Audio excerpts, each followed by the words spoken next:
Chinese medicine teaches us to prioritize our digestive health.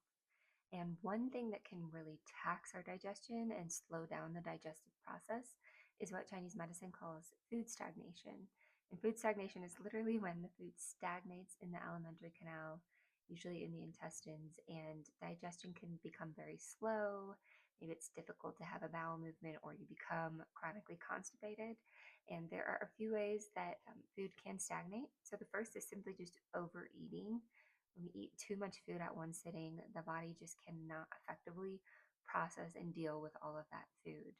Also, when there's too much cold in the spleen really slows down and it can't effectively carry out its function because the spleen likes to be kind of warm, and all those cold and raw foods over time tax the spleen and slow it down. Another way that food can stagnate is by just not combining foods in a strategic, sensible way. So, Chinese medicine gives us very many food strategies. But when we eat in a way where there are multiple foods being eaten at one sitting that the body cannot effectively process, that can really slow down the digestive process and lead to food stagnation. Also, when there's blood deficiency, the liver can really try to hold on to all the blood it has because it's kind of like holding on for dear life to the blood that is there.